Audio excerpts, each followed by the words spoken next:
Human rights کی تحریک میں ہمیشہ آگے آگے رہتے ہیں اور فراز صاحب کے ساتھ بہت وقت گزارا ہے. میں فاضل بھائی سے درخواست گزار ہوں کہ تشریف لائیں. بہت شکریہ شکیل خان صاحب. زہرا آپا کی اجازت سے یہ کچھ لکھ کے لایا ہوں میں. فراز صاحب کی شخصیت سے میرا پہلا تعارف فارغ بخاری اور رضا ہمدانی کی کتاب اٹک کے اس پار سے ہوا، لیکن اس سے پہلے میں ان کی کتاب تنہا تنہا کا مطالعہ کر چکا تھا اور ان کی شاعری کا گرویدہ ہو چکا تھا. فارغ بخاری اور رضا ہمدانی نے اپنی کتاب میں پشاور کی ادبی دنیا کے بہت سے دلچسپ قصے بیان کیے ہیں. اسی کتاب سے پتہ چلا کہ احمد فراز کا پیدائشی نام احمد شاہ تھا. شروع میں فراز صاحب احمد شرر تخلص کیا کرتے تھے، لیکن دوستوں کی چھیڑ چھاڑ کے بعد احمد فراز بن گئے. واقعہ کچھ یوں ہے کہ ایک دن احباب جمع تھے. ایک دوست کہنے لگا میں اپنی خالہ کے گھر گیا تھا لیکن رات کو سو نہ سکا. دوستوں نے وجہ دریافت کی تو کہا یار جس جگہ میری چارپائی بچھی تھی ساتھ ہی پانی کا نلکا تھا جو رات بھر شرر شرر کرتا رہا. اس پر دوستوں کے بھرپور کہہ کے بعد بات آئی گئی ہو گئی، لیکن اگلے دن جب محفل جمی تو احمد شرر احمد فراز بن چکے تھے. اسی کتاب سے معلوم ہوا کہ فراز صاحب کے والد بھی شاعر تھے اور برق کوہاٹی کے نام سے جانے جاتے تھے. ان کا ایک شعر بھی اس کتاب میں درج ہے جو آج تک میرے حافظے میں محفوظ ہے. ہم کو رہتا ہے تمہاری طبع نازک کا خیال، ورنہ کیا ہم داستانیں دل سنا سکتے نہیں. دریائے سندھ تربیلا ڈیم کی بندشیں عبور کرتا ہوا جب پنجاب کے سرسبز و شاداب میدانوں میں اترتا ہے تو اس کی شان و شوکت کے مظاہر اٹک برج کے پاس دیکھے جا سکتے ہیں. یہ وہ مقام ہے جہاں دریائے کابل اور دریائے سندھ آپس میں گلے ملتے ہیں. ملتے کیا ہیں؟ بس دریائے سندھ اپنے آپ کو صرف چھونے کی اجازت دیتا ہے اور پھر دریائے کابل کو اس انداز میں ایک کنارے کی طرف دھکیل دیتا ہے کہ دریائے سندھ کے صاف و شفاف پانی کے ساتھ ایک گدلی سی لکیر بنتی چلی جاتی ہے. فراز صاحب کی شاعری بھی ایک ایسا صاف و شفاف دریا ہے جس کے سامنے ان کے بہت سے معاصرین، حاسدین اور منافقین کی شاعری ایک میلی کچیلی گدلی نہر کے سوا کچھ بھی نہیں. تیرے ہوتے ہوئے محفل میں جلاتے ہیں چراغ، لوگ کیا سادہ ہیں سورج کو دکھاتے ہیں چراغ. اپنی محرومی کے احساس سے شرمندہ ہیں، خود نہیں رکھتے تو اوروں کے بجھاتے ہیں چراغ. ٹی ایس ایلیٹ نے اپنی مشہور زمانہ نظم کھوکھلا آدمی میں کہا تھا وہ لاشیں جو پچھلے برس تمہارے باغیچے میں دفنائی گئیں کیا اس سال ان کے شگوفے نکل آئے ہیں. یہ نظم 1925 میں شائع ہوئی تھی جس میں مغربی تہذیب کی تباہ کاریوں کا ماتم کیا گیا تھا. تہذیب و تمدن کیسے بنتے ہیں اور کیسے اجڑتے ہیں، بنتے بگڑتے ہوئے یہ دائرے تاریخی وجدان رکھنے والے کسی تخلیق کار کی گرفت میں آ جائیں تو کرنوں پر محیط کتنے ہی نوری سال گزرنے میں اتنی ہی دیر لگتی ہے جتنی دیر میں بادل دریا پر جھکتے ہیں. گھاس کی بھینی خوشبو اور پتھروں کی خنکی پاؤں کے تلووں کو آسودہ کرتی ہے. برفانی پہاڑ اور جنگل مسکراتے ہیں، پرندے سیٹیاں بجاتے ہیں، شبنم کی بوندیں کنول کے پتوں پر جل ترنگ بجاتی ہیں اور صدیوں کا سفر کرنے والا سر کی لہروں میں بہتا ہوا انالحق کی اونچی پہاڑی پر چڑھ کر بادلوں میں چھپ جاتا ہے. ہم دوری اذیت کے گرفتار مسافر، پاؤں بھی ہیں چھل شوق سفر بھی نہیں جاتا. فراز صاحب کی شاعری بھی ایک ایسے سفر کی یاد دلاتی ہے جس کے راستے میں اونچے نیچے پربتوں کے درمیان سرسبز و شاداب وادیاں ہیں، ٹھنڈے میٹھے پانی کے چشمے ہیں، شفاف جھیلوں میں اترتے چاند کی جھلمل ہے، ایبٹ آباد کی شملہ پہاڑی کے دامن میں کسی گڈریے کی بانسری سے نکلتی تانے ہیں، اور ایک رقص بسمل ہے جس نے محبت کرنے والے ہر دل کو پری خانہ بنا رکھا ہے۔ اس پری خانے میں ہر صورت ایک مورت ہے، اور ہر شکل سے سسی پنو، ہیر رانجھے، شیریں فرہاد اور نوری جام تماچی کی شبیہیں ابھرتی ہیں۔ احمد فراز نے پورے عہد کو محبت کا نصاب دیا ہے۔ مکتب عشق میں جس کسی کو چھٹی مل گئی اس کی ہرما نصیبی کا درما بھی فراز کی شاعری ہے، اور جس کو چھٹی نہ ملی اس کی بھی بیاض زیست کے ہر پنے پر فراز ہی کے اشعار نقش ہیں۔ کوئی بتلاؤ کہ ایک عمر کا بچھڑا محبوب اتفاقاً کہیں مل جائے تو کیا کہتے ہیں؟ جب تلک دور ہے تو تیری پرستش کر لیں، ہم جسے چھو نہ سکیں اس کو خدا کہتے ہیں۔ ہم جسے چھو نہ سکیں اس کو خدا کہتے ہیں۔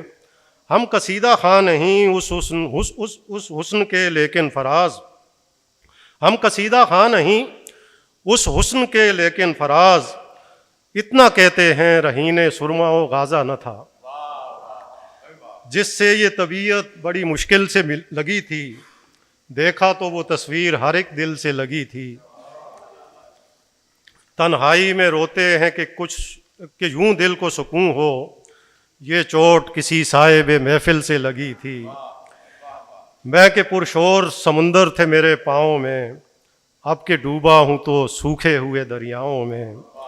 ذکر اس غیرت مریم کا جب آتا ہے فراز، گھنٹیاں بجتی ہیں لفظوں کے کلیساؤں میں۔ فراز صاحب سے میری پہلی ملاقات بے نظیر کی پہلی حکومت میں لاہور میں منعقدہ جمہوریت پسند مصنفین کی کانفرنس میں ہوئی، لیکن اس سے پہلے ان کی 4 کتابیں تنہا تنہا، جانا جانا، درد آشوب اور بے آواز گلی کوچوں میں مجھے حفظ ہو چکی تھیں۔ بعد ازاں کراچی میں کئی بار ان کی صدارت میں ہونے والے مشاعروں میں شرکت کی، اور کراچی پریس کلب میں ان کی میزبانی کا شرف بھی حاصل ہوا۔ فراز صاحب کی شاعری اور شخصیت ایک دوسرے کا عکس تھی۔ فیض صاحب نے ان کے ظاہر و باطن کے ایک ہونے کی گواہی دی۔ احمد ندیم قاسمی نے اس گواہی پر مہر تصدیق ثبت کی۔ پروین شاکر نے فراز صاحب کو اردو شاعری کا پرابلم چائلڈ قرار دیا تھا، اور کہا تھا کہ ان کے بڑے ان سے یوں خفا ہیں کہ ان کی آمد کے بعد نوجوانوں نے بزرگوں کی قبل از تاریخ تصنیفات کو سننے سے انکار کر دیا ہے، اور اس کے ہم عمر اس سے یوں نالاں ہیں کہ وہ اپنے سامنے ان کا چراغ نہیں جلنے دیتا۔ فراز صاحب سے بہت سو کو یہ بھی گلا تھا کہ وہ آتش فشاں کیوں ہے، ایش ٹرے یا موم بتی کیوں نہیں۔ ضمیر جعفری نے فراز صاحب کو اردو شاعری کا ذوالفقار علی بھٹو قرار دیا، اور کہا تھا کہ احمد فراز کو نہ ہمارا ادب فراموش کر سکتا ہے اور نہ ہماری تاریخ۔ فراز نے اپنے عشق میں کامیابیوں سے وہی کام لیا جو میر نے ناکامیوں سے لیا۔ دونوں کا سلیقہ انہیں منفرد بناتا ہے۔ فراز صاحب کے نزدیک شاعری بازیچہ اطفال ہی نہیں، دار و رسم کا کھیل بھی تھی۔ کب ہم نے کہا تھا ہمیں دستار و کبا دو، ہم لوگ نواگر ہیں ہمیں اذن نوا دو۔ ہم آئینے لائے ہیں سرے کوئے رقیباں، اے سنگ فروشو یہی الزام لگا دو۔ ہے بادہ گساروں کو تو میں خانے سے نسبت، تم مسند ساقی پہ کسی کو بھی بٹھا دو۔ تم مسند ساقی پہ کسی کو بھی بٹھا دو۔ میں شب کا بھی مجرم تھا سحر کا بھی گناہگار، لوگوں مجھے اس شہر کے آداب سکھا دو۔ پیشہ ور قاتلو تم سپاہی نہیں جیسی نظم لکھنے پر فراز صاحب کو گرفتار کر لیا گیا تھا۔ انہیں مانسر کیمپ میں رکھا گیا۔ بھٹو صاحب نے رہائی دلوائی تو مولوی حضرات آ گئے، فراز صاحب سے کہنے لگے کلمہ سنائیں۔ فراز صاحب نے تعجب سے پوچھا کیا کوئی نیا کلمہ آ گیا ہے؟ فراز صاحب کی حصے مذاق کمال کی تھی۔ جہاں جاتے محفل کو زعفران زار بنائے رکھتے۔ ایک محفل میں میزبان نے بلیک لیبل کی جگہ ریڈ لیبل پیش کی تو فراز صاحب کے ماتھے پر سوالیہ شکن دیکھ کر سب نے پوچھا کیا ہوا؟ آخر بلیک لیبل اور ریڈ لیبل میں فرق ہی کیا ہے؟ فراز صاحب نے برجستہ جواب دیا، وہی فرق ہے جو جگر مراد آبادی اور بیکل اتسائی میں ہے۔ ملک زادہ منظور احمد نے جدہ کا ایک واقعہ رقم کیا ہے، لکھتے ہیں صاحب خانہ کی 3-4 سرو کامند خوبصورت خادمائیں کھانے پینے کا سامان لے کر آئیں تو فراز صاحب اس انداز میں چونکے کہ سب نے محسوس کر لیا۔ صاحب خانہ نے خادماؤں سے عربی میں کچھ کہا جو ہماری سمجھ میں تو نہ آیا، لیکن اس کے بعد خادماؤں کی جگہ خادمان آنے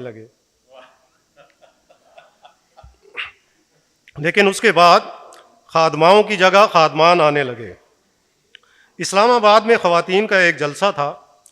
طاہرہ عبداللہ نے فراز صاحب سے کہا، فراز صاحب آج آپ صرف عورتوں کے حوالے سے شعر سنائیں گے، جس پر فراز صاحب نے کہا، بیوی میری تو پوری شاعری ہی عورتوں پر ہے۔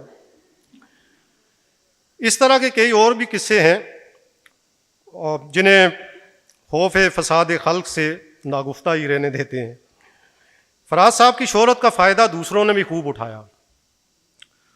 فراڈ قسم کی فائنانس کمپنیوں کے دور میں کراچی میں Ahmed Faraz group of companies تشکیل پایا اور خوب پیسہ بٹورنے کے بعد Ahmed Fawad group of companies بن گیا۔ لاہور میں احمد فراز کی جاسوسی دنیا کے نام سے بے شمار جاسوسی کتابیں بکتی رہیں۔ شاعری کے ایک انتخاب پر مبنی ایک کتاب غالب سے فراز تک شائع ہوئی، جس میں مرتبین کے طور پر احمد فراز اور احمد ندیم قاسمی کے نام درج ہیں۔ فراز صاحب سمجھے قاسمی صاحب نے ان کا نام شامل کر لیا ہوگا۔ ملاقات پر قاسمی صاحب سے گلہ کیا کہ ٹھیک ہے آپ نے میرا نام دے دیا، لیکن غزلوں کا انتخاب بڑا ذلیل ہے۔ قاسمی صاحب بولے، میں سمجھ رہا تھا فراز نے میرا نام اپنے ساتھ شامل کیا ہے۔ مزے کی بات یہ ہے کہ یہ کتاب اب بھی بازار میں بک رہی ہے انہی دونوں کے نام سے۔ دل کے اویس و چادر زہرا کدھر گئی، دزدان نیم شب سے تقاضا تو ہم کریں۔ مانسر کیمپ سے رہائی کے کچھ دنوں بعد فوجیوں نے پھر سے بلاوا بھیج دیا۔ فراز صاحب گئے تو چائے اور کبابوں سے تواضع ہونے لگی۔ فراز صاحب نے پوچھا، کیا مجھے پھر سے حراست میں لے لیا گیا ہے یا صرف کباب کھلانے کے لیے بلایا تھا؟ جس پر فوجی افسر نے کہا، نہیں آپ سے جنرل صاحب ملنا چاہتے ہیں۔ تھوڑی دیر بعد انہیں ضیاء الحق کی اقامت گاہ لے جایا گیا، جہاں جنرل ضیاء نے ان کا استقبال کیا اور باتوں باتوں میں ان پر واضح کیا کہ عام لوگ ہمارے بارے میں کچھ بھی کہیں ہمیں اس سے کوئی فرق نہیں پڑتا، لیکن آپ جیسے لوگ کچھ کہتے ہیں تو ہمیں پرابلم ہوتی ہے۔ اسی دوران جنرل ضیاء نے ذوالفقار علی بھٹو کی تعریف میں زمین آسمان کے کلابے ملا دیے کہ ان جیسا لیڈر صدیوں میں پیدا ہوتا ہے، لیکن 4 دن بعد جنرل ضیاء نے اسی عظیم لیڈر کو گرفتار کر لیا اور ملک میں مارشل لا لگا دیا۔ فراز صاحب کے سامنے جنرل ضیاء کی منافقت تو واضح ہو چکی تھی، لیکن سب سے زیادہ افسوس انہیں اس وقت ہوا جب بھٹو کی پھانسی کے بعد جنرل ضیاء نے اہل قلم کانفرنس بلائی اور اس کانفرنس میں بڑے بڑے شاعر اور ادیب شریک بھی ہوئے اور خلت و دستار سے سرفراز بھی ہوئے۔ یار لوگ تو یہ بھی کہتے ہیں کہ احمد ندیم قاسمی، امجد اسلام امجد، پروین شاکر، عطاء اللہ قاسمی اور دیگر کو سرکاری ٹیلی ویژن کے ذریعے جو شہرت نصیب ہوئی وہ جوش ملی آبادی، فیض احمد فیض، احمد فراز اور فہمیدہ ریاض پر لگائی جانے والی پابندیوں کی مرہون منت ہے۔ لاہور میں ہونے والے پہلے فیض ادبی میلے میں نوجوانوں نے احمد ندیم قاسمی کو، یہ مظہر اس کے گواہ ہیں، اس بنیاد پر سننے سے انکار کر دیا تھا کہ وہ جنرل ضیاء کی اہل قلم کانفرنس میں شریک بھی ہوئے تھے اور ان سے ایوارڈ بھی لیا تھا۔ فراز صاحب نے اسی موقع پر لکھا تھا کہ صاحب وہ پیچ بہت رکھتے ہو دستار کے بیچ، ہم نے سر گرتے ہوئے دیکھے ہیں بازار کے بیچ، اور قاتل اس شہر کا جب بانٹ رہا تھا منصب، ایک درویش بھی دیکھا اسی دربار کے بیچ۔ جبر کے اس موسم میں جب ضیائی ظلمت کی صلیبیں دروازوں اور دریچوں میں گڑی تھیں، طواف کوئے جانا کے لیے نظر چرا کے اور جسم و جاں بچا کے چلنے کا عالم تھا۔ ایسے میں دل و دماغ کو معطر کرتی ہوئی احمد فراز کی شاعری چیخ چیخ کر اپنے ہونے کا اعلان کر رہی تھی۔ چیختی چنگاڑتی ہوئی یہ شاعری خوشبو کی طرح ملک کے طول و عرض میں پھیلی اور دیکھتے ہی دیکھتے احتجاجی تحریک کی شکل اختیار کر گئی۔ ایک ایسی احتجاجی تحریک جس نے غزل میں احتجاج کو ایک نیا رنگ دیا اور آمریت کے بوجھ تلے دبے سماج کو مزاحمت کی ترغیب دی۔ انہی دنوں کی فراز صاحب کی 2 غزلیں دیکھیے جو آج بھی اتنی ہی ریلیونٹ ہیں۔ وہ ظلمتیں ہیں کہ شاید قبول شب بھی نہ ہوں، مگر حصار فلک میں شگاف اب بھی نہ ہوں۔ تمام شہر ہے شائستگی کا زہر پیے، نہ جانے کیا ہو جو 2-4 بے ادب بھی نہ ہوں۔ وہ ساعتیں ہیں عنایات چشم و لب تو گئیں، وہ چاہتے ہیں حکایات چشم و لب بھی نہ ہوں۔ ہر ایک پہ واہ نہ کرو شہر دل کا دروازہ، کہ آنے والوں میں دزدان نیم شب بھی نہ ہوں۔ مجھے تو ڈر ہے کہ شیخ حرم کے ہاتھوں سے کہیں میری طرح رسوا رسول و رب بھی نہ ہوں۔ اور دوسری غزل دیکھیے کہ جو کچھ بھی کہیں جو کچھ کہیں تو دریدہ دہن کہا جائے، یہ شہر کیا ہے یہاں کیا سخن کہا جائے۔ بضد ہے تیشہ خونی لیے ہوئے کوئی شخص، کہ گور کن کو بھی اب کوہ کن کہا جائے۔ بضد ہے تیشہ خونی لیے ہوئے کوئی شخص، کہ گور کن کو بھی اب کوہ کہن کہا جائے۔ اگر ہجوم صداؤں کے دیکھنا چاہو تو شرط یہ ہے کہ پہلا سخن کہا جائے۔ اگر ہجوم صداؤں کے دیکھنا چاہو تو شرط یہ ہے کہ پہلا سخن کہا جائے۔ چراغ بجھتے ہی رہتے ہیں پر جو اب کے ہوا، اسے ہواؤں کا دیوانہ پن کہا جائے۔ فراز صاحب کی کوئی بھی غزل اٹھا کر دیکھ لیں، انتہائی مرصع و مربوط نظر آئے گی۔ غالب کی طرح فراز کے مصرے بھی اتنے رواں اور برجستہ ہیں کہ سیدھے دل میں اترتے جاتے ہیں۔ شاید اس کی ایک وجہ یہ بھی ہو کہ فراز صاحب سفر کے دوران دیوان غالب اپنے سرانے رکھتے تھے اور دیوان حافظ کے بجائے دیوان غالب سے فال نکالا کرتے تھے۔ فراز صاحب کے یہ مصرے تو ہمارے روزمرہ کا حصہ بن گئے ہیں۔ اب کہ ہم بچھڑے تو شاید کبھی خوابوں میں ملیں، کہ آپ اپنا تعارف ہوا بہار کی ہے، تو مجھ سے خفا ہے تو زمانے کے لیے آ، اتنا نہ یاد آ دوست ہوتا نہیں ہر ہاتھ ملانے والا، چراغ سب کے بجھیں گے ہوا کسی کی نہیں، کوئی تجھ سا ہو تو پھر نام بھی تجھ سا رکھے، اتنا نہ یاد آ کہ تجھے بھول جائیں ہم، اور اس نے جو پھیر لی نظر میں نے بھی جام رکھ دیا۔ فراز صاحب نے بھرپور غزلوں کے ساتھ ساتھ ایسی شاندار نظمیں بھی کہی ہیں جن کے ذکر کے بغیر فراز صاحب کی شاعری کا مکمل احاطہ ممکن نہیں۔ ان کی سب سے مشہور اور بے مثال نظم تو معاصرہ ہے، جو کسی بھی فوجی آمریت کے سامنے انکار کی سب سے توانا اور مضبوط آواز ہے۔ کراچی پریس کلب میں یہی نظم پڑھنے کی پاداش میں انہیں سندھ بدر کیا گیا تھا، جس کے بعد انہوں نے جلا وطنی اختیار کر لی تھی۔ معاصرہ کے علاوہ مت قتل کرو آوازوں کو، دوسری ہجرت، ندیم چہرہ ندیم آنکھیں، میرے سارے لوگوں، بنباس، اے عشق جنوں پیشہ، شاعر، کنیز، فنکاروں کے نام، واپسی اور دوستی کا ہاتھ، ایسی نظمیں ہیں جن میں وہی لاوا دکھائی دیتا ہے جو فراز صاحب کے اندر بھرا ہوا تھا۔ پھر میرے مکہ سے پیغمبر ہجرت کر کے چلا گیا ہے، اور اب پھر سے کعبہ کے رم خوردہ بت اصنام طلائی اپنی اپنی مسند پر آ بیٹھے ہیں، سچ کا لہو ان کے قدموں میں ان نابی قالین کی صورت بچھا ہوا ہے، کم خوابی خیموں کے اندر بزم حریفاں پھر سجتی ہے، کذب و ریا کی دف بجتی ہے۔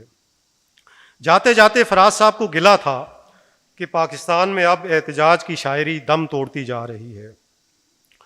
یقین کرنا پڑے گا کہ اب کسی احتجاجی جلسے یا مشاعرے میں عجیب وضع کا شاعر احمد فراز نہیں آئے گا، مسند صدارت پر اب 12ویں کھلاڑی ہی براجمان ہوں گے۔ لیکن یہ بھی ایک حقیقت ہے کہ جسمانی طور پر آسودہ خاک ہونے کے باوجود معنوی اور روحانی طور پر احمد فراز کی موجودگی کا احساس باقی رہے گا۔ آپ کی پوری شاعری محبت اور انقلاب کے خمیر میں گندی ہوئی ہے۔ آپ نے فیض کی طرح محبت اور انقلاب کو الگ الگ خانوں میں تقسیم نہیں کیا۔ غم دنیا کی دل فریبی میں کھو کر محبوب کے یاد سے بیگانہ ہوئے، نہ پہلی سی محبت کی عدم دستیابی کا رونا رویا۔ احمد فراز کا بنیادی فلسفہ ہی محبت ہے۔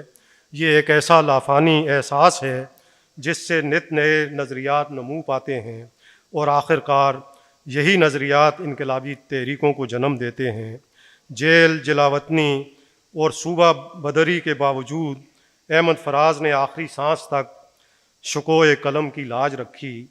احمد فراز کی بے پناہ مقبولیت سے جلنے والے ابھی تک اس اذیت سے نہیں نکلے کہ اتنی شہرت اور مقبولیت ایک ایسے شاعر کے حصے میں کیسے آ گئی جو نہ تو کسی شاہ کا مصاحب تھا، نہ کسی دربار میں خلعت و دستار بانٹنے والا۔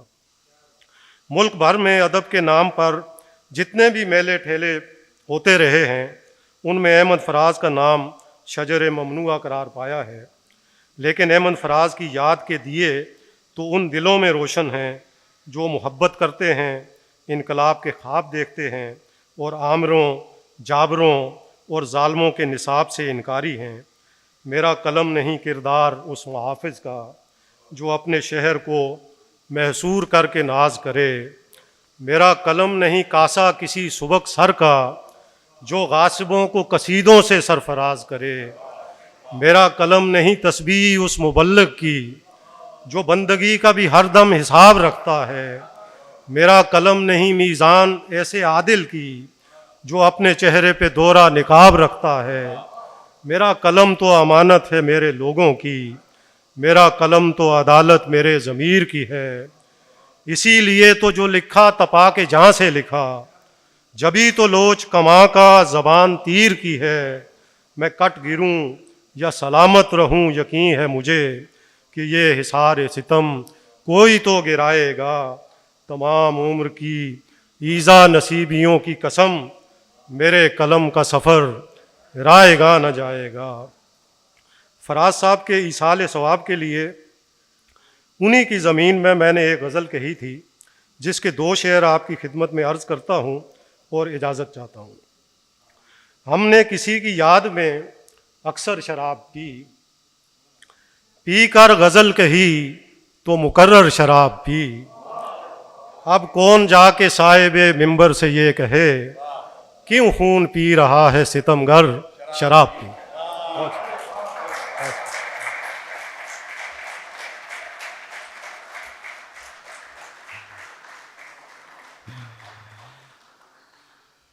دیکھیے، نثر میں بھی شاعری فاضل جمیلی کا کمال ہے، اور فیض صاحب کے حوالے سے جو سارے ذکر کیے، یہ صرف آپ کے سامنے فاضل جمیلی ہی کر سکتے تھے۔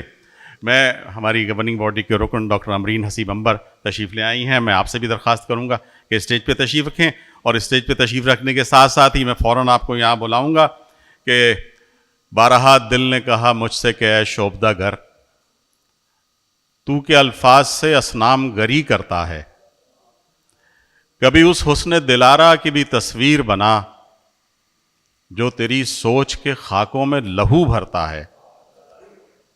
بارہا دل نے یہ آواز سنی اور چاہا، مان لوں مجھ سے جو وجدان میرا کہتا ہے، لیکن اس عجز سے ہارا میرے فن کا جادو، چاند کو چاند سے بڑھ کر کوئی کیا کہتا ہے۔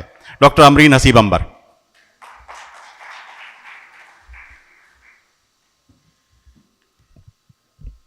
بہت شکریہ شکیل خان صاحب، محترمہ زہرا نگاہ صاحبہ، پیرزادہ قاسم رضا صدیقی صاحب، فاضل جمیلی صاحب، اور معزز خواتین و حضرات۔ یوں تو ہمیں فخر ہے کہ ہم نے احمد فراز صاحب کے ساتھ کئی مشاعرے پڑھے پاکستان سے باہر، ان کے ساتھ سفر کیا اور ہمیں یہ احساس ہوا کہ وہ ایک بہت اعلیٰ ظرف، سینئر، شفیق انسان اور بہت وٹی انسان تھے، لیکن ان کے جو مزاج تھا وہ کبھی بھی غیر شائستہ نہیں ہوتا تھا، یا ایسا نہیں ہوتا تھا کہ آپ یہ سوچیں کہ فراز صاحب یہ جملہ کیسے کہہ گئے۔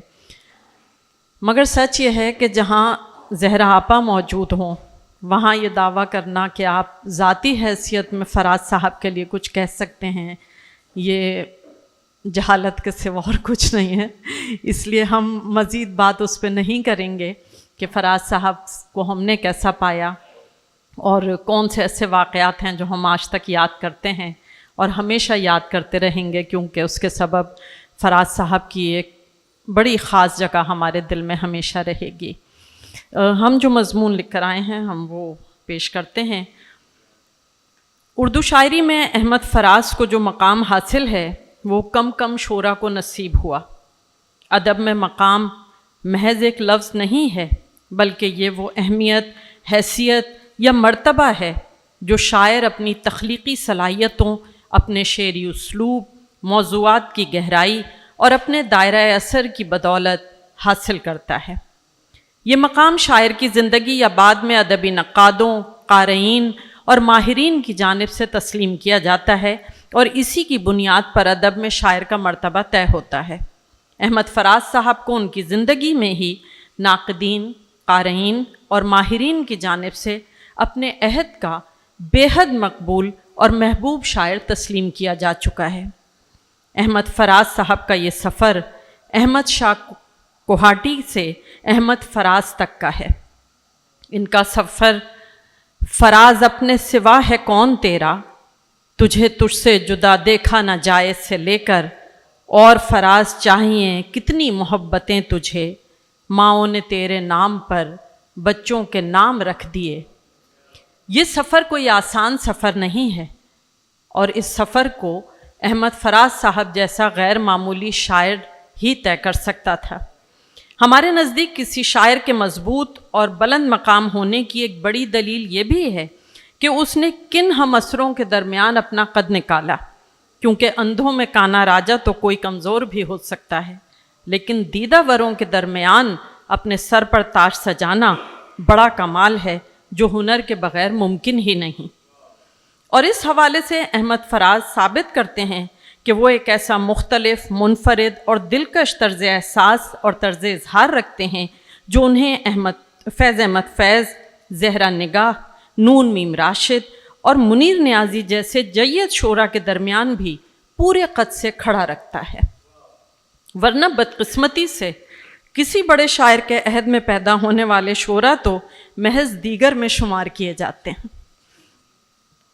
یہاں تو فراز صاحب کے لیے ایک بڑا مسئلہ یہ بھی تھا کہ فیض صاحب اور ان کے موضوعات، یہاں تک کہ لفظیات اور پڑھنے کا انداز تک بعض لوگوں کو مماثل نظر آتا تھا۔ ساقی فاروقی صاحب نے تو اپنے مخصوص انداز میں سے لکھا بھی ہے اور اسے ادبی خودکشی قرار دیا ہے کہ ایک بڑے شاعر کی زندگی میں فراز صاحب ان کی نقل کر رہے ہیں، لیکن فراز صاحب کا آج تک زندہ رہنا ہی ساقی فاروقی کی اس بات کی تردید کرنے کے لیے کافی ہے۔ فراز صاحب کی شاعری میں جو لفظیات کی مماثلت یا کہیں کہیں ابتدا میں فیض صاحب کے اثرات نظر آ جاتے ہیں، وہ بھی فیض صاحب کے بڑے شاعر ہونے کا ثبوت ضرور ہیں، لیکن فراز صاحب کے کمزور شاعر ہونے کی دلیل ہرگز نہیں۔ اصل میں ہمارے ہاں موضوعات کی مماثلت کو ہی کافی سمجھ لیا جاتا ہے اور ان کی گہرائی میں اترنے کی کوئی کوشش نہیں کی جاتی۔ اسی لیے نسائی جذبات کا اظہار کرنے والی ہر شاعرہ کو دوسری پروین شاکر اور ہر تانیثیت کے اظہار کو دوسری فہمیدہ ریاض کہہ کر اپنی تساہل پسندی کے آگے گھٹنے ٹیک دیے جاتے ہیں۔ جبکہ موضوعات دائمی ہو سکتے ہیں، مگر ان کی نوعیت، شاعر کی فکری اپج اور اس کا ٹریٹمنٹ انہیں بالکل مختلف بنا دیتا ہے۔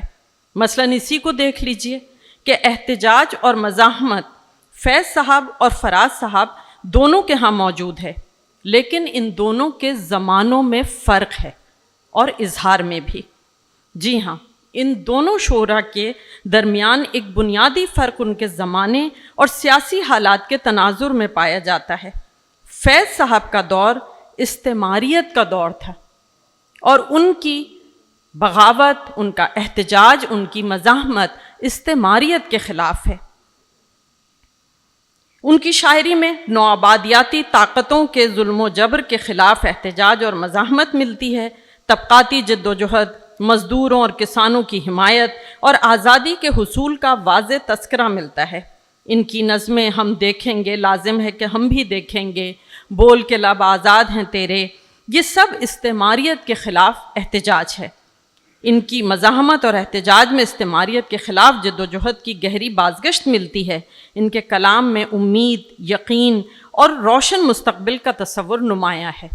ہم سب جانتے ہیں کہ استعماریت میں براہ راست قبضہ ہوتا ہے اور نو آبادیاتی حکومت قائم کی جاتی ہے اور وسائل کا استحصال کیا جاتا ہے، جبکہ فراز صاحب کا دور جدید سامراجی بالادستی کے بڑھتے ہوئے اثر رسوخ کا دور تھا، اور اس دور میں ہم جانتے ہیں کہ یہ حکومت بالواسطہ کنٹرول کی ہوتی ہے اور بین الاقوامی اداروں اور ثقافتی و اقتصادی اثر و رسوخ کا استعمال کیا جاتا ہے۔ اس لحاظ سے ان دونوں شعراء کا زمانہ ایک ہونے کے باوجود دونوں ایک دوسرے سے مختلف ہیں۔ اس لیے فراز صاحب کی شاعری میں جدید دور میں آزادی سلب کرنے اور عالمی طاقتوں کی بالواسطہ مداخلت کے خلاف غم اور احتجاج ملتا ہے۔ یعنی فیض صاحب کی بغاوت کا محور استعماریت تھی، لیکن فراز صاحب کی بغاوت کا محور جدید سامراجی اور سیاسی بالادستی تھی۔ فراز صاحب کی شاعری میں گہری ناراضی اور احتجاج کا رنگ ہے، جیسے کالی دیوار، مت آوازوں کو قتل کرو وغیرہ۔ وہ جدید دور کی سیاسی اور سماجی بے اعتدالیوں کے خلاف آواز اٹھاتے ہیں اور ان کے خلاف ان کی شاعری میں غم و غصہ نمایاں ہے۔ جدید جبر اور سیاسی منافقت کا پردہ فاش کرنے کا رویہ ہے۔ یہ بنیادی فرق ان دونوں کے مزاحمتی کلام کو ایک دوسرے سے مختلف اور منفرد کر دیتا ہے۔ اس فرق کو سمجھ لینے کے بعد فراز صاحب کی مزاحمتی شاعری کی انفرادیت سمجھنا ممکن ہو جاتا ہے اور ہم ان کے معاشرتی اور سیاسی شعور کی بالیدگی کو سمجھ سکتے ہیں۔ دیکھا جائے تو دراصل قدیم یونان کی شاعری اور ڈرامے سے لے کر آج تک کے دور میں ہر زمانے کے اہم اور قابل ذکر ادیب شاعر اپنے ہی عہد کو لکھتے آئے ہیں اور کسی زبان کا ادب اس سے مستثنیٰ نہیں ہے، لیکن مزاحمت ہر شاعر نہیں کرتا۔ اس کا سبب یہ ہے کہ مزاحمت کرنے میں ایک بڑا مسئلہ ناپسندیدہ ہو جانا ہے۔ آپ جس کے خلاف احتجاج کرتے ہیں، آپ جس کے خلاف مزاحمت کرتے ہیں، وہ آپ کو پسند نہیں کرتا، اور عموماً یہ مزاحمت طاقتور طبقے یا فرد کے خلاف کی جا رہی ہوتی ہے۔ تو ظاہر ہے کہ اگر آپ اس کے لیے ناپسندیدہ ہو جائیں گے تو اس کے اثرات پھر آپ کو برداشت کرنے پڑیں گے، اور اتنی ہمت ہر شاعر میں نہیں ہوتی ہے کہ وہ ان تمام مشکلات سے گزر سکے، ان تمام مسائل کو سہار سکے۔ مزاحمت ذاتی نفسیات، فطری بغاوت، حساسیت، تجربات اور سب سے بڑھ کر معاشرتی اور سیاسی شعور پر منحصر ہے۔ اس حوالے سے خود احمد فراز صاحب نے کہا ہے کہ میری حساسیت کے باعث معاشرے میں پائے جانے والے تضادات کے سبب جوں جوں میرا شعور پختہ ہوتا گیا، اسی طرح طبقاتی ناہمواری کے خلاف میری آواز بلند ہوتی گئی۔ تو یہ ان کے سیاسی اور سماجی شعور کی پختگی کا بھی ایک ثبوت ہے۔ فراز صاحب میں یہ خصوصیات موجود تھیں اور انہوں نے اس مزاحمت کی قیمت جلا وطنی کی صورت میں چکائی بھی۔ فراز صاحب کی مزاحمتی شاعری کے کئی رخ ہیں، مثلاً انہوں نے سماجی انصاف کے لیے آواز اٹھائی۔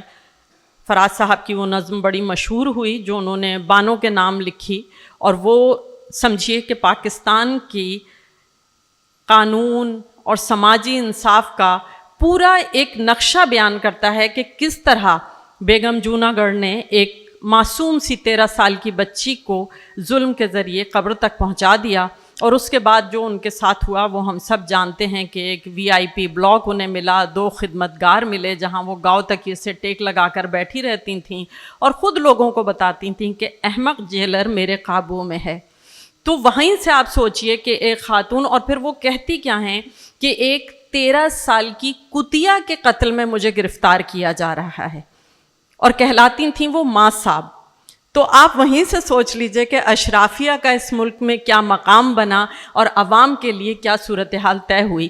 اور اس بچی کے قتل کے جرم میں ان کو صرف 13 ماہ کی سزا ہوئی، اور عدالت نے کہا کہ چونکہ ان کا ایک سماجی رتبہ ہے، درجہ ہے، تو وہ جو انہوں نے 13 ماہ جیل میں گزار لیے اور اتنی بدنامی ہو گئی تو ان کے لیے یہی سزا کافی ہے، اور عدالت ختم ہونے تک ان کی قید برقرار رہے گی، اور عدالت ختم ہونے کے ساتھ ہی ان کی سزا بھی ختم.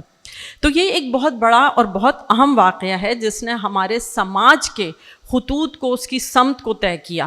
فراز صاحب کی دور اندیشی دیکھیے اور دوربینی دیکھیے کہ انہوں نے وہیں اس چیز کو محسوس کیا. کیونکہ دیکھیں شاعر جو کچھ لکھ رہا ہوتا ہے، تجربات ہم سب کے پاس بہت ہوتے ہیں، ہم دن رات مختلف تجربات سے گزر رہے ہوتے ہیں، لیکن بڑا شاعر ہمارے نزدیک وہ ہے، اہم شاعر وہ ہے جو ان تجربات میں انتخاب درست کرے کہ کس تجربے کو شعری پیکر میں ڈھالنا ہے اور کس کو نہیں. اور فراز صاحب کے ہاں ہمیں یہ انتخاب بہت خوبصورتی سے نظر آتا ہے. اور پھر جو انہوں نے نظم کہی وہ بھی نہایت عمدہ ہے، جو ان کے مجموعے تنہا تنہا میں شامل ہے. اس نظم پر، اس واقعے پر کچھ اور شعراء نے بھی لکھا، پاکستان کے تو نہیں تھے لیکن وہ ہندوستان سے کچھ شعراء نے لکھا. تو اگر ان نظموں کو آپ برابر میں رکھ کے پڑھیں تو اندازہ ہوتا ہے کہ فراز صاحب نے اس واقعے کو کس خوبصورتی سے بیان کیا ہے. اسی طرح ان کی احتجاجی شاعری میں قومی پہلو بھی ہے.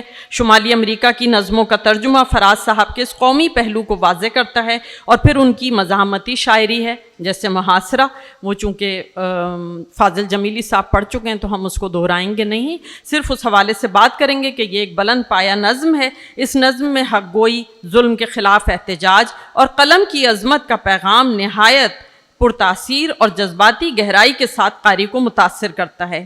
اس نظم میں ثقافتی اور تاریخی شعور بھی ہے اور فلسفیانہ فکر بھی جھلکتی ہے. فراز صاحب کی مزاحمت میں ذاتی تجربات اور سیاسی حالات کے درمیان واضح طور پر تعلق محسوس کیا جا سکتا ہے. ان کی ایسی شاعری میں ذاتی آزادی اور معاشرتی جبر کے مابین کشمکش کا اظہار ہوتا ہے.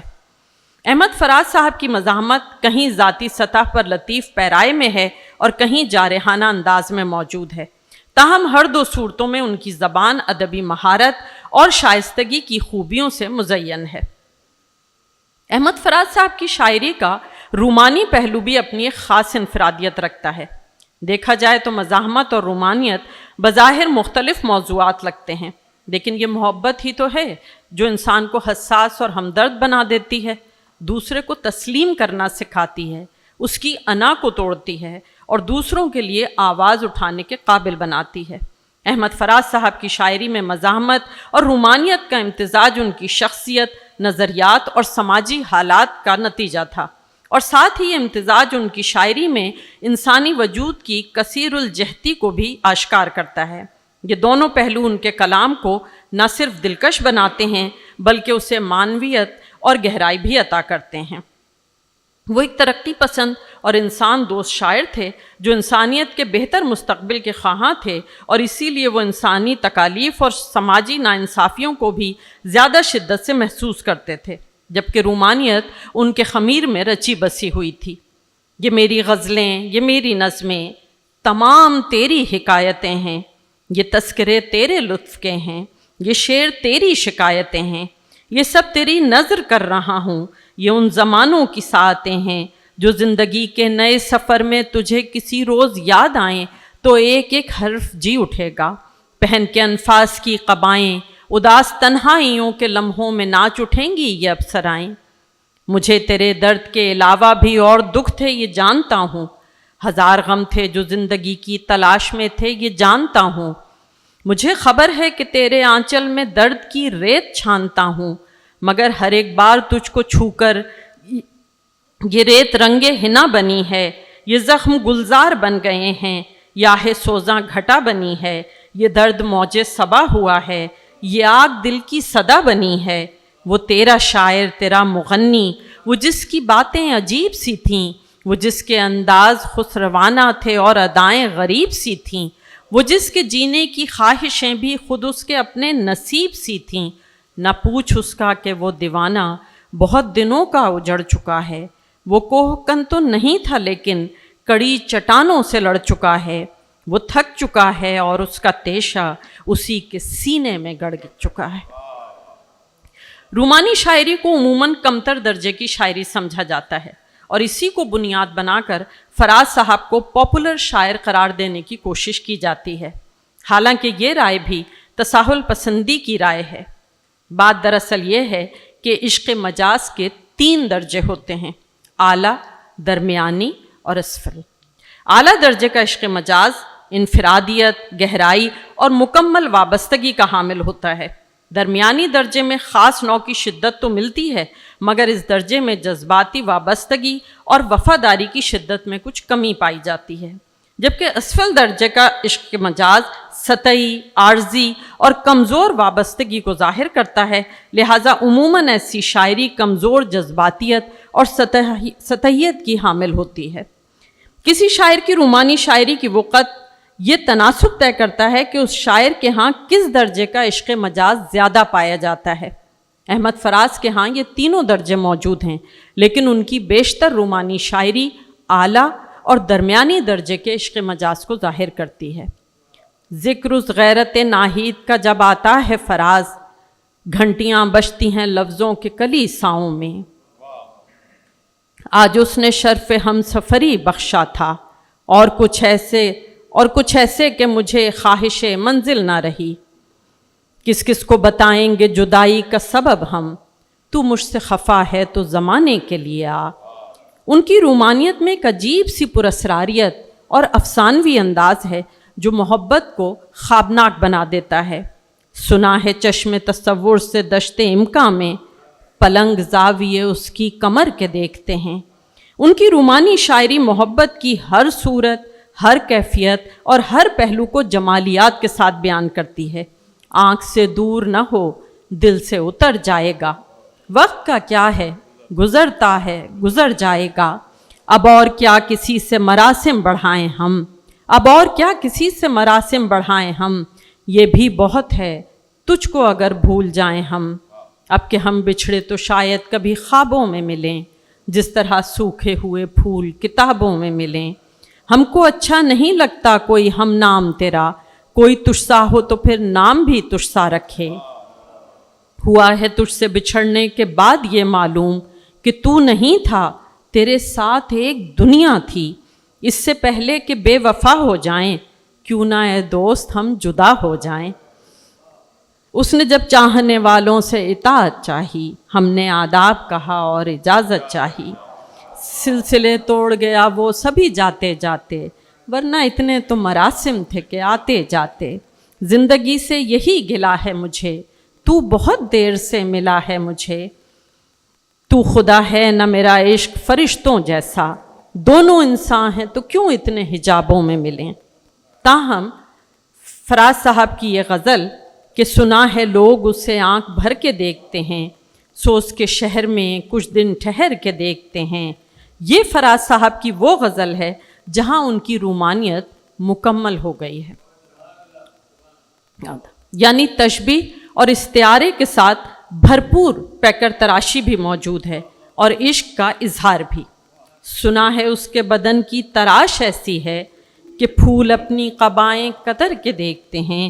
سنا ہے رات سے بڑھ کر ہیں کاکلیں اس کی، سنا ہے شام کو سائے گزر کے دیکھتے ہیں۔ سنا ہے حشر ہیں اس کی غزال سی آنکھیں، سنا ہے اس کو ہرن دشت بھر کے دیکھتے ہیں۔ یہ خالص فیض صاحب کا وہ لہجہ ہے جو ان کی پہچان ہے۔ یہ غزل محبوب کی جمالیات، جذبے کی شدت اور محبت کی عارضیت کا دل نشیں امتزاج ہے اور رومانیت کی بلند سطح ہے۔ اس غزل میں عشق مجازی کی خوبصورتی، جذباتیت اور رومانی شدت اعلیٰ درجے کو نمایاں اور عمیق طریقے سے پیش کرتی ہے۔ اس غزل میں جمالیاتی تخلیق کی حامل تشبیہات اور استعارے استعمال کیے گئے ہیں، جبکہ محبت کی خوبصورتی اور دلکشی بھی تخلیقی انداز لیے ہوئے ہے۔ سنا ہے اس کے لبوں سے گلاب جلتے ہیں، سو ہم بہار پہ الزام دھر کے دیکھتے ہیں۔ سنا ہے اس کی سیاہ چشمگی قیامت ہے، سو اس کو سرما فروش آہ بھر کے دیکھتے ہیں۔ سنا ہے اس کے شبستان سے متصل ہے بہشت، مکیں ادھر کے بھی جلوے ادھر کے دیکھتے ہیں۔ اتنا ہی نہیں بلکہ فراز صاحب نے عشق کے روایتی اور مروجہ تصورات سے ہٹ کر عشق کو نئے اور تازہ انداز میں بیان کر کے عشق میں جدت کا در بھی واقع کیا ہے۔ ان کی شاعری میں یہ جدت ان کی منفرد تشبیہوں، استعاروں اور ان کے موضوعات میں دیکھی جا سکتی ہے۔ جیسے یہی غزل جو ابھی اوپر بیان کی گئی روایتی محبت کے بیانیے سے ہٹ کر ایک بالکل منفرد، شاعرانہ، جدید اور منفرد مگر دلنشیں انداز میں محبوب کی جمالیات کو پیش کرتی ہے۔ عام تاثر یہ ہے کہ فراز صاحب کی زبان بہت سادہ ہے اور یہی ان کی مقبولیت کا راز ہے، حالانکہ فراز صاحب کی سادگی میں بھی پوری پرکاری موجود ہے۔ ان کی شاعری میں زبان شگفتہ اور ادبی مہارت کی حامل ہے۔ تشبیہات، استعارات، کنایہ، مجاز مرسل، ثنائے بدائے اور اس پر غنائیت۔ غرض فراز صاحب کی شاعری تمام تر خوبصورتیوں سے پوری طرح مزین ہے۔ انہوں نے اردو شاعری کے کلاسیکی اور جدید اسالیب کو ایک نیا رنگ عطا کیا ہے، جس سے ان کی شاعری کی تاثیر اور خوبصورتی بڑھ گئی ہے۔ ہم جب یہ بات کرتے ہیں کہ ان کی زبان بہت عمدہ ہے تو یہ ہم آج کے لکھنے والوں کو سمجھنا بہت ضروری ہے کہ فراز صاحب یا ان جیسا کوئی بھی شاعر جس کو آج ہم بڑے رشک سے دیکھتے ہیں کہ یہ کس بلندی پہ کھڑے ہیں، انہوں نے اس مقام تک پہنچنے کے لیے بڑی محنت کی ہے۔ مثلا فراز صاحب کی جو نظم ہے کالی دیوار، اس میں انہوں نے ہندی الفاظ کا بہت زیادہ استعمال کیا ہے۔ تو واشنگٹن میں جو علی گڑھ المنائی کے ڈاکٹر عبداللہ ہیں، وہ بتاتے ہیں کہ جب انہوں نے وہ نظم کہی تو انہوں نے ٹیلی فون کر کے ڈاکٹر عبداللہ کو وہ نظم سنائی کہ اس میں نے ہندی الفاظ استعمال کیے ہیں، تو ذرا آپ سن لیجئے کہ تمام الفاظ درست ہیں۔ کیا فراز صاحب نہیں جانتے ہوں گے؟ لیکن یہ وہ پرفیکشن ہے، وہ محنت ہے، وہ اخلاص ہے اپنی شاعری کے ساتھ جو آج کے شعراء میں کم نظر آتا ہے۔ فراز صاحب کی شاعری میں کہیں کہیں روایتی موضوعات بھی ملتے ہیں، لیکن وہ ان موضوعات کو نئے زاویے سے پیش کرنے کی صلاحیت رکھتے ہیں۔ ان کے اشعار میں جذبات کو آبجیکٹیفائی کرنے کے بجائے انسانیت اور حقیقت کے قریب تر لانے کی کوشش کی گئی ہے۔ اسی طرح ان کے موضوعات کا ٹریٹمنٹ بھی انہیں دوسرے معاصرین سے منفرد بناتا ہے، جیسے مت قتل کرو آوازوں کو، ہم خوابوں کے بیوپاری تھے، اے عشق جنوں پیشہ، کنیز، کالی دیوار وغیرہ۔ یہ سب نظمیں فراز صاحب کے موضوعاتی تنوع اور وسعت کو بھی بخوبی ظاہر کرتی ہیں۔ سچ یہ ہے کہ فراز صاحب نے اردو شاعری کو موضوعات کے تنوع، زبان و بیان کی خوبصورتیوں، عشق کی جدت اور منفرد رومانیت اور مزاحمت میں جدید عصری حیثیت سے اردو شاعری کو ثروت مند کیا ہے، نئے رنگ دیے ہیں اور ایک نسل کو متاثر کیا ہے، اور ان کے اسلوب میں شامل جدیدیت آئندہ نسلوں کے لیے بھی اپنی معنویت ظاہر کرنے کی پوری سعادت رکھتی ہے۔ بہت شکریہ۔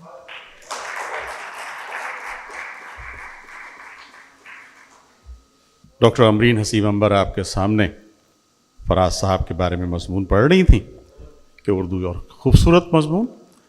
میں درخواست گزار ہوں سینئر صحافی مظہر عباس صاحب سے کہ تشریف لائیں اور چند کلمات فراز صاحب کے حوالے سے۔ مظہر عباس صاحب۔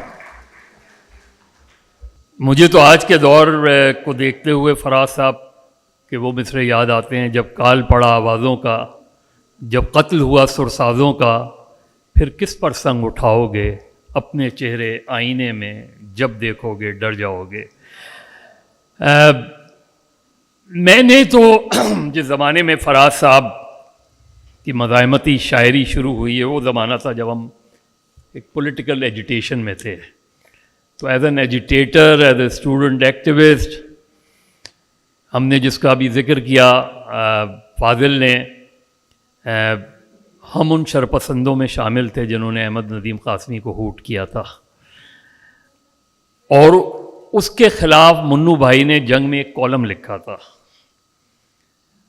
اور اس میں یہ لکھا تھا کہ فیض کی روح کس طرح تڑپ رہی ہوگی جب یہ لڑکے جو ہے شور کر رہے تھے۔ اس کا جواب میں نے لکھا تھا۔ وہ بدقسمتی سے چونکہ ہم ظاہر جونیئر تھے، منو بھائی ظاہر ہم، تو شاید وہ جواب جنگ والوں نے مناسب نہیں سمجھا چھاپنا، لیکن اس میں نے لکھا ضرور تھا کہ فیض صاحب کی روح احمد ندیم قاسمی کے ہوٹ کرنے پہ نہیں تڑپ رہی ہوگی. احمد ندیم قاسمی کی اہل قلم کانفرنس میں شرکت کے بعد فیض میلہ میں شرکت پہ تڑپ رہی ہوگی. دیکھیے فراز صاحب، آپ سوچیں کہ جس اسٹیج پہ، اور میں چونکہ ایسا اسٹیج دیکھا ہے میں نے جہاں فراز صاحب بھی موجود ہوں، جہاں فیض صاحب بھی موجود ہوں، جہاں جوش صاحب بھی موجود ہوں، اور جہاں حبیب جالب بھی موجود ہو. اب اس میں آپ فراز صاحب کو میرے نقطہ نظر سے حبیب جالب لے لیں، فیض احمد فیض لے لیں، جوش صاحب لے لیں. جوش صاحب کو تھوڑا سا اگر ہم ہٹا بھی دیں تو فیض صاحب ایک پولیٹیکل ایجیٹیشن، پولیٹیکل موومنٹ کے حصہ رہے. اسی طرح جالب بھی ایک پولیٹیکل موومنٹ کا حصہ رہے، پولیٹیکل پارٹی سے اٹیچ رہے.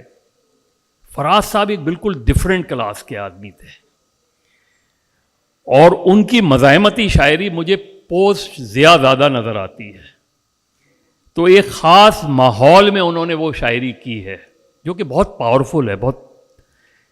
لیکن کیا ہم اس کو ادھر جہاں فیض صاحب کی چاہے پنڈی سازش کیس ہو یا جوش صاحب کی پری پارٹیشن شاعری ہو،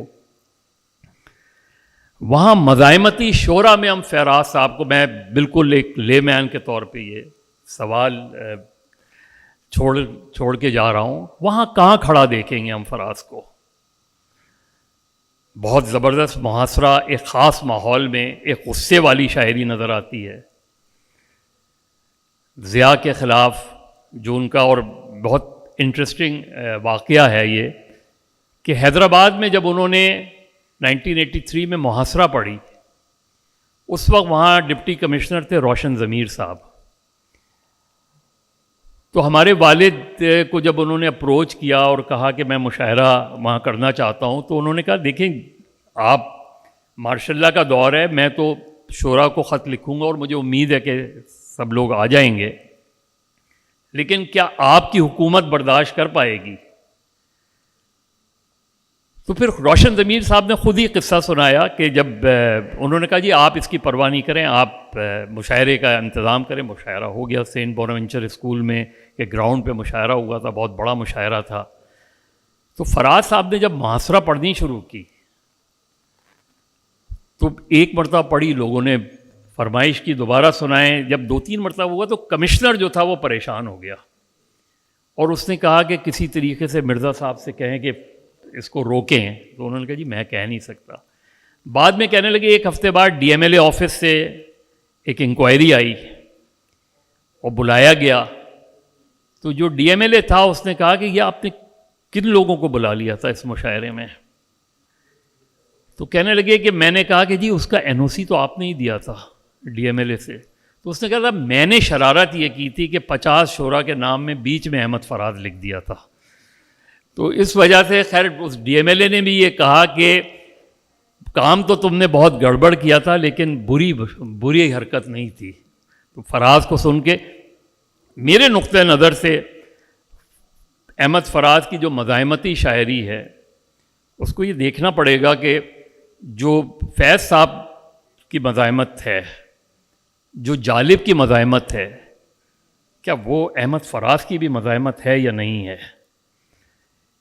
کیونکہ ہم ان کی اس مزاحمتی شاعری کو ایک خاص جو دور ہے اس میں دیکھیں گے، چاہے وہ مت قتل کرو آوازوں ہوں یا محاصرہ ہو یا ان کی دیگر ہو. میرے نقطۂ نظر سے بنیادی طور پہ فراز ایک رومانی شاعر تھے، اور اس کو اسی طریقے سے ہمیں جج کرنا چاہیے.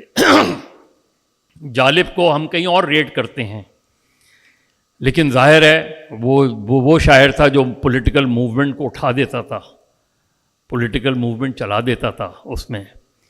کیونکہ فراز جب محاصرہ یہ پڑھ رہے ہوتے تو سامنے جو کراؤڈ ہوتا تھا وہ چونکہ پولیٹیکل ایجیٹیٹرز اس میں زیادہ ہمیں نظر آتے ہیں، اور اس لیے ان کا جوش بھی اس میں. لیکن میں پیرزادہ قاسم صاحب اور زہرا آپا پہ چھوڑتا ہوں کہ وہ یہ سوال بہرحال میرے نقطۂ نظر سے الجھا ہوا سوال ہے کہ کیا واقعی احمد فراز ایک مزاحمتی شاعر تھے یا نہیں تھے. اس کی طرح. یہ نقطہ چھوڑ کے میں بہت شکریہ. دیکھیے کیا اچھا نقطہ چھوڑ کر مظہر بھائی گئے کہ فراز صاحب کوئی مزاحمتی شاعر تھے یا نہیں تھے. اور میں تو کوشش یہ کر رہا ہوں کہ زیادہ سے زیادہ ان کے رومانی اشعار پڑھوں. گو کہ محاصرہ بھی میں سنا سکتا ہوں اور پیشہ ور قاتلوں بھی سنا سکتا ہوں، لیکن اس سے اجتناب کرتے ہوئے کہ وہ کہتے ہیں نا کہ اب کہ تجدید وفا کا نہیں امکان جانا، یاد کیا تجھ کو دلائیں تیرا پیما جانا، یوں ہی موسم کی ادا دیکھ کر یاد آیا ہے کس قدر جلد بدل جاتے ہیں انسان جانا. اور ہم بھی کیا سادہ تھے، ہم نے بھی سمجھ رکھا تھا، غم دوراں سے جدا ہے غم جانا جانا. پیرزادہ صاحب موجود ہیں، اور سر اگر آپ یہاں تشریف لانا چاہیں تو یہاں ہے، نہیں تو وہاں پر بھی انتظام ہے. ڈاکٹر پیرزادہ قاسم رضا صدیقی.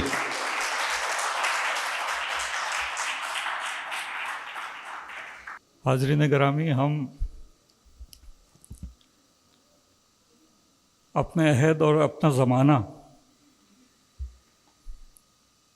جو زبان، ادب اور شاعری کا زمانہ ہے اور مشتمل ہے پوری دنیا کو سمیٹے ہوئے ہے، کیا ہندوستان، کیا پاکستان، کیا خلیجی ممالک، کیا امریکہ، کیا آسٹریلیا،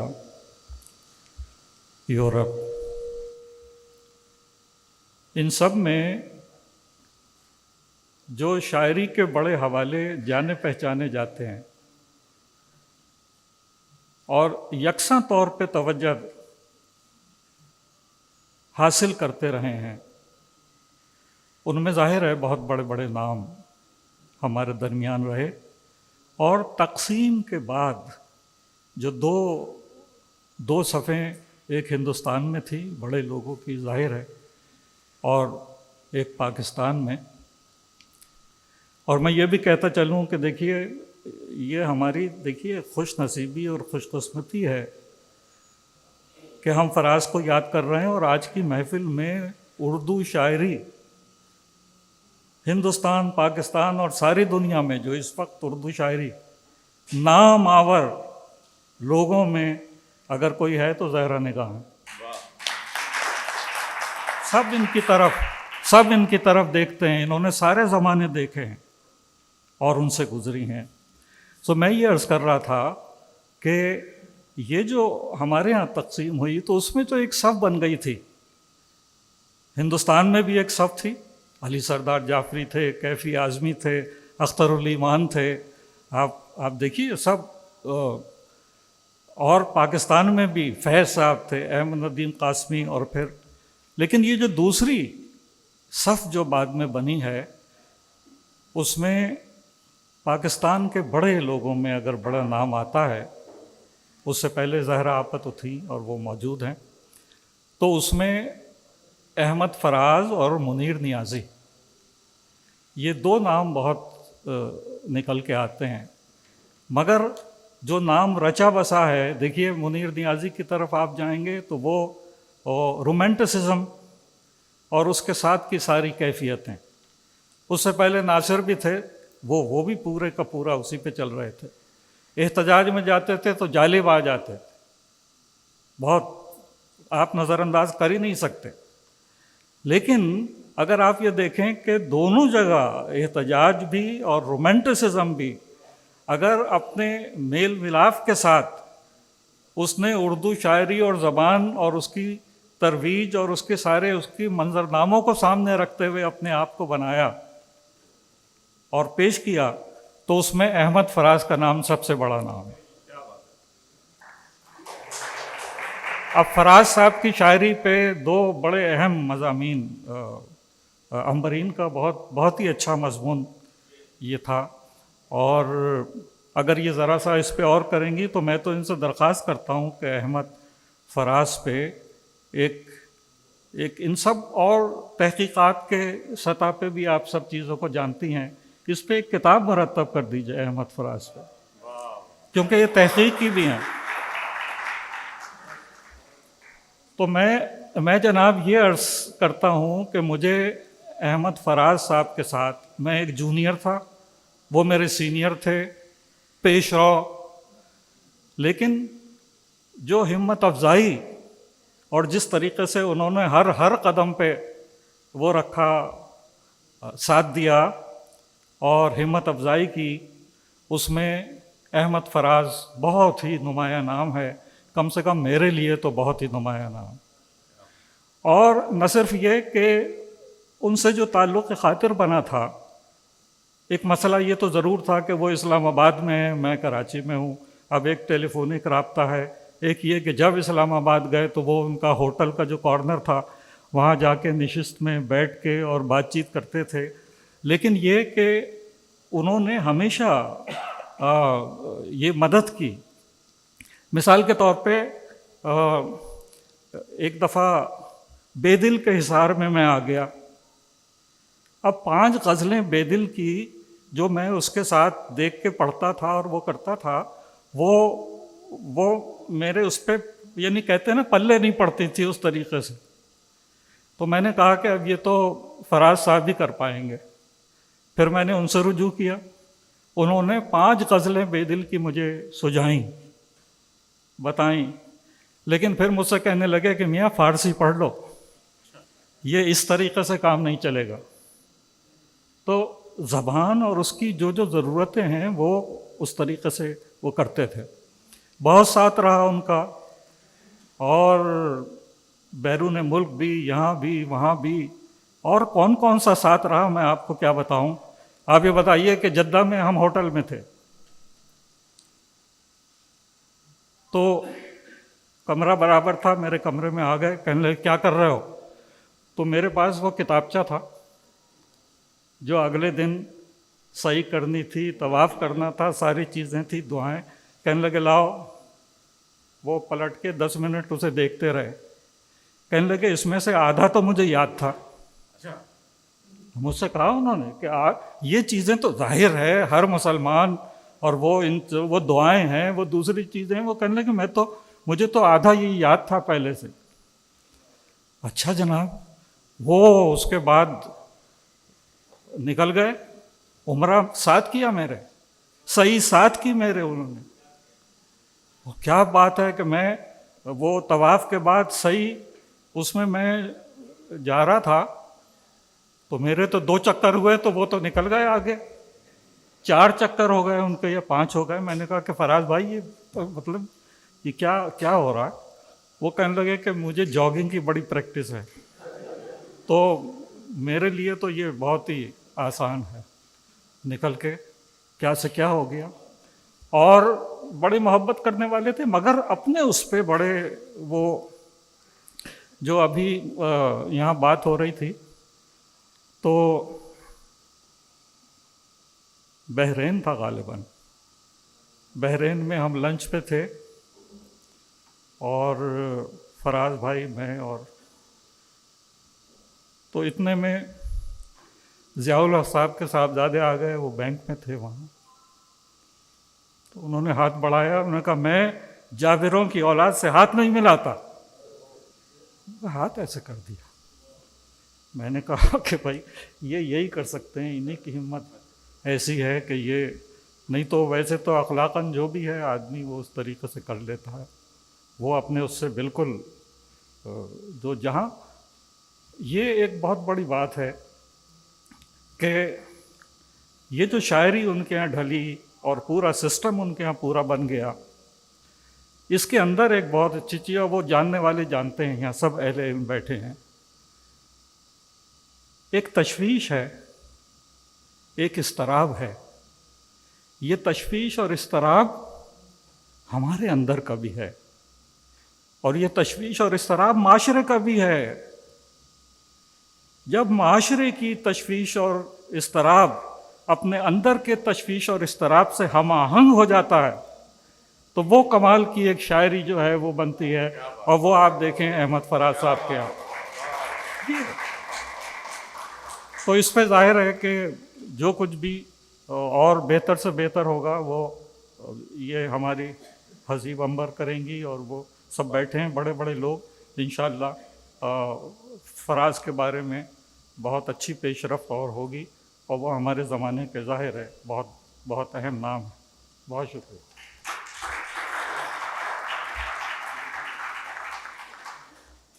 بہت ہی اچھا پروگرام. اس وقت اتنی خوبصورت گفتگو ہو رہی ہے کہ اس کو ختم کرنے کا دل نہیں چاہ رہا، لیکن آپا کا وقت آ گیا ہے، اور اتنا وقت آپ نے فراز صاحب کے ساتھ گزارا ہے کہ آپ کے ساتھ ہم بہت طویل گفتگو کریں گے.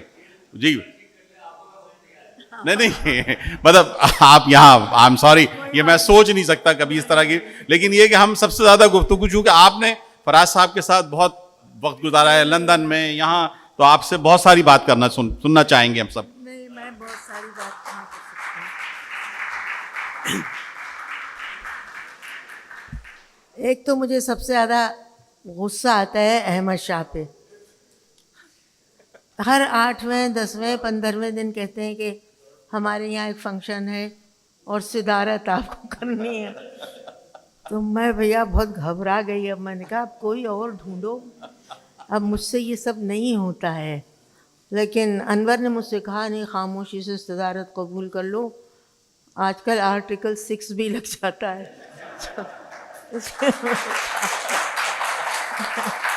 صدارت قبول کر لیتی ہوں. یہ بہت مشکل ہے جو بار بار آپ لوگ کہتے ہیں کہ میں ان کو، فراز کو زیادہ جانتی تھی یا میں فیض صاحب کو زیادہ جانتی تھی. یہ جاننا بڑا مشکل کام ہے، اس طرح سے جانا نہیں جاتا.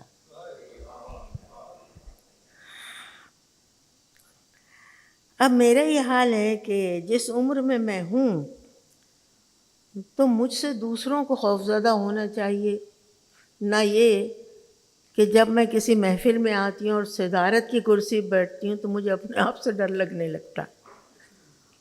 اور خاص طور سے اگر موضوع گفتگو کوئی شاعر ہو. تنقید نگار میں ہوں نہیں، اور سچ پوچھیے تو نثر کے معاملے میں بھی بہت کمزور ہوں. بے ربط سی نثر لکھ لیتی ہوں. کئی دفعہ احمد شاہ سے کہا 8-10 دن پہلے سے بتا دیا کرو، قصیدہ لکھ دوں گی، حجو بھی لکھ دوں گی، مگر مضمون لکھنے کو نہ کہو. مگر احمد شاہ کی تھکن اور ان کی محنت اور ان کی لگن کو دیکھتے ہوئے میرے تھکے ہوئے قدم بھی آرٹ کونسل کی طرف اٹھنے لگتے ہیں. یہ بڑی اچھی بات ہے کہ ہم سب مل کے 8ویں 10ویں 15ویں دن ایسے اچھے اچھے لوگوں کو یاد کرتے ہیں جو ہمارے لیے بہت بڑا خزانہ چھوڑ گئے. احسان ہے ان کا ہم سب پر. اور یہاں خواتین و حضرات احسان کے معنی بہت طویل ہو جاتے ہیں، بہت معنی خیز. جو بھی شاعر بہرحال اپنا اثاثہ چھوڑ جاتا ہے تو سچ پوچھیے تو وہ اپنے پڑھنے والوں پر بڑا احسان کرتا ہے. شاعر کی شاعری کا تخمینہ عام طور سے ہوتا یوں ہی ہے کہ اس کے جانے کے بعد لگایا جاتا ہے، صحیح تخمینہ. مگر ایسے خوش قسمت شاعر بہت کم ہوتے ہیں جن کی قدر و قیمت ان کی زندگی ہی میں لگ جاتی. فراز بھی انہی خوش قسمت شاعروں میں تھے. آپ نے بڑے پرمغز مقالے سنے ان کے بارے میں، اتنی اچھی اچھی باتیں سنی. ان کی خوش قسمتی میں تو کسی کو کوئی شک ہے ہی نہیں. عجیب بات ہے کہ شاعر کی چھوڑی ہوئی متحرک چھوٹی چھوٹی آرزوئیں، اس کے سوچے ہوئے ٹیڑھے میڑھے راستے جن میں بہت سارے پیچ و خم بھی ہوتے ہیں، انہی کی مخالفت اور موافقت میں ہم اپنی زندگی بسر کرتے ہیں. جب ہم انہیں پڑھتے ہیں تو پھر ہوتا یہ ہے کہ زندگی اسی پسند ناپسند سے عبارت ہو جاتی.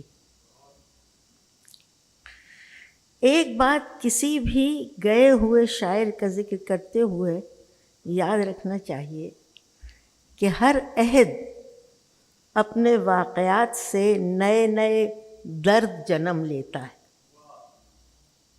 مورخ اسے تاریخوں اور دلیلوں سے الجھاتا ہے. اور شاعر صرف اپنے دل کی آواز یعنی محبت بھری شاعری سے ایک ایک گرہ کھول کے سلجھا دیتا ہے۔ خواتین و حضرات، شاعری دراصل تہذیب کی زبان ہوتی ہے۔ الفاظ، ان کی ترتیب، ان کی ہم آہنگی، میں تو اس میں عروض کو بھی شامل کرتی ہوں، انداز فکر، یہ تمام یہ جو ہے باتیں یہ آہستہ آہستہ تہذیبی زبان میں شامل ہوتے ہیں، اور جب یہ سب دروازے کھل جاتے ہیں تو شاعری ساتواں آسمان چھوتی ہے، اور شاعر کو خود یہ کہنا پڑتا ہے کہ بھائی اس میں میری کاریگری کچھ نہیں ہے، یہ مضامین تو غیب سے آتے ہیں۔ فراز کی شاعری نے لاکھوں دلوں کو چھوا۔ میں نے خود ان کی مقبولیت کو اپنی آنکھوں سے دیکھا ہے، انہیں خود بھی اپنی مقبولیت کا پورا پورا احساس تھا، بڑا ناز تھا انہیں اپنی مقبولیت پہ، اور کیوں نہ ہوتا۔ ایک شعر بھی سنایا تھا انہوں نے جو مجھے یاد ہے کہ بجائے خود ہنر شاعری ہے ایک انعام، بجائے خود ہنر ہے ایک انعام، اور اس پہ اور شرف ہے قبولیت کی سند۔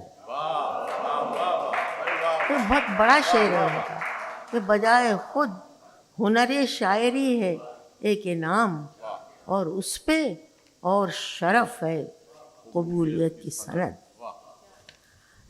لکھ کے لے آتی ہوں، کچھ نہ کچھ نوٹس بنا کے کہیں بھول جاتی ہوں، مگر اب قبولیت کی سند کی بات چلی ہے خواتین و حضرات، تو یہ قبولیت کی جو سند ہے نا، بڑی مشکل چیز ہے یہ۔ کبھی تو یہ فنکار کو آسمان تک پہنچاتی ہے، اور کبھی کبھی یہ زمین پہ گرا بھی دیتی ہے۔ فنکار میں نے یوں لکھا ہے کہ شاعر ہو یا نثر نگار، مزاح سے تعلق رکھتا ہو یا مرثیہ گو، قصائد لکھتا ہو یا حج، قبولیت کی سند فن پہ ایسا قبضہ کر لیتی ہے کہ واہ واہ کی صدائیں اور تالیوں کی گونج آگے آ جاتی ہے، اور فن کہیں پیچھے رہ جاتا ہے۔ اس سند کو سنبھال کے رکھنا اور اس کا وقار قائم رکھنا آسان کام نہیں ہے۔